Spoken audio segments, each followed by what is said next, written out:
So I just wanted to ask the main question.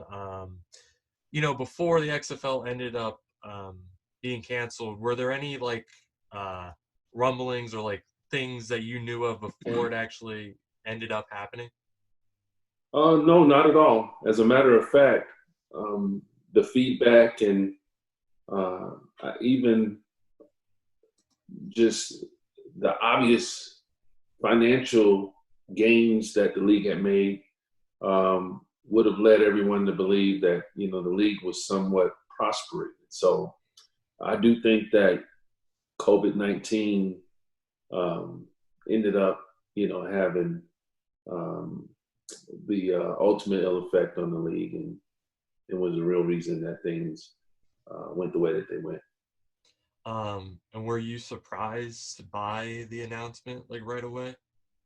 Not at all. Not at all. I anticipated that in any um, a lot of different business corporate settings, you have those conversations about your bottom line, and I just it was unfortunate, but it was obvious that in the league, in the startup league, where the revenue was ultimately going to be driven by game day attendance, selling apparel, and at some point, just the money that you make from the TV networks.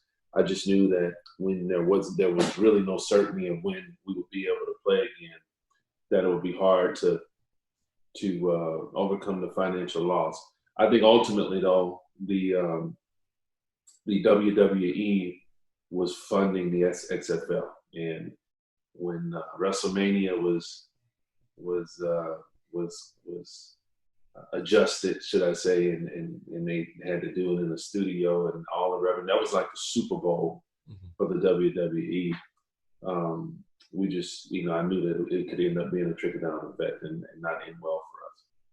And then personally, how did it feel to, really just out of nowhere just not be coaching anymore for the XFL?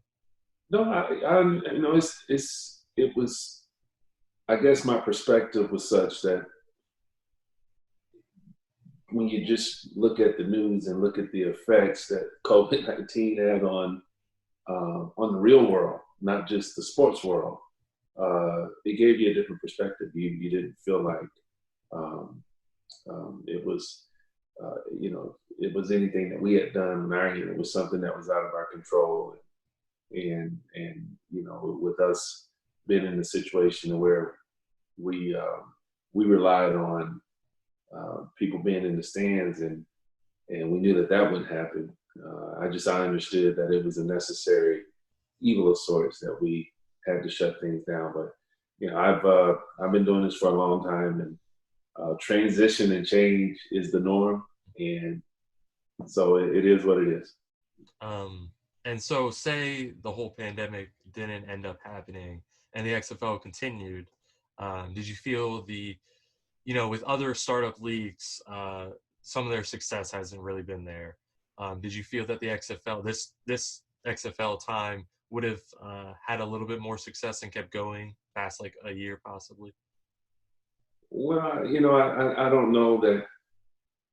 I would say just we were trending in the right direction, and so you would obviously feel good about if we had continued to have the TV ratings that we were having and the fan support and attendance.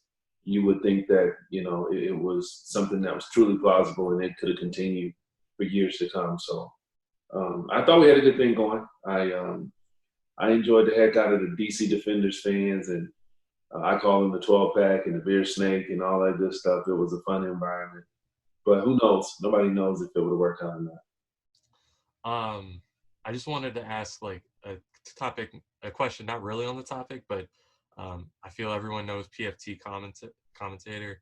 When he tried out, how was it when he came out to try out for kind of jokingly but kind of seriously?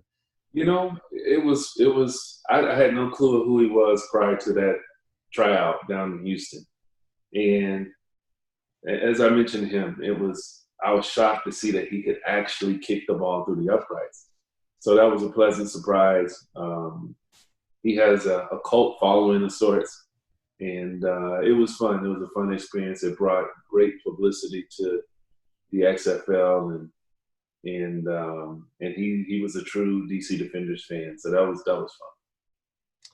Um, and now just switching from the XFL to the NFL. I know you coached a long time in the NFL before the XFL. One of the things I saw was in the Colts offensive coordinator, 2013 to 15. And so, now with that being the sport because it's America's biggest sport, but just by money and views, how do you see the next few, the draft's literally starting today. How do you see the next few months carrying out with so much speculation about, how it's going to start up? Well, it's tough. I would be doing just that. I would be speculating, but um, I do think that America wants sports. Baseball, basketball, football, all the above, um, and and I think it'll be a healthy outlet for the public. But I do think that the games will be played, but nobody knows if fans will be able to sit in the stands and watch the games, or if they'll have to just watch on TV. So I have no clue how that's going to work out. But there will be games. Um, and with the draft starting up today, how do you see, um, the incoming rookies onto teams? How do you see that with the situation we're in being their situation being impacted coming on to new teams? Yeah, man, that's going to be a tremendous challenge if they don't have the time needed to really get themselves acclimated to the professional football game. But I do think that the NFL, they'll just push everything back. They'll make sure that the rookies who are coming in have time to get their cleats in the ground before they throw them out there to the wolves. But no, that's going to be a challenge within the challenge. I just think that it'll be a non-traditional schedule of sorts. I don't know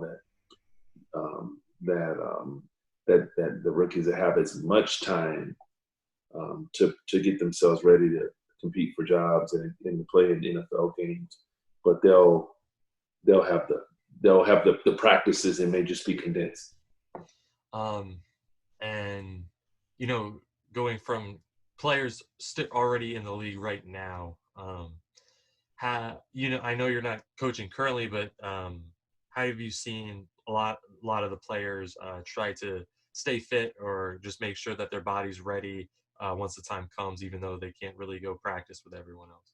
Yeah, I don't know. I don't know that I have an answer to that question, John. I just think, just like everyone else, you have to be creative. I think you first and foremost, you need to really be mindful of what you put in your body. That's that can at times be the biggest challenge.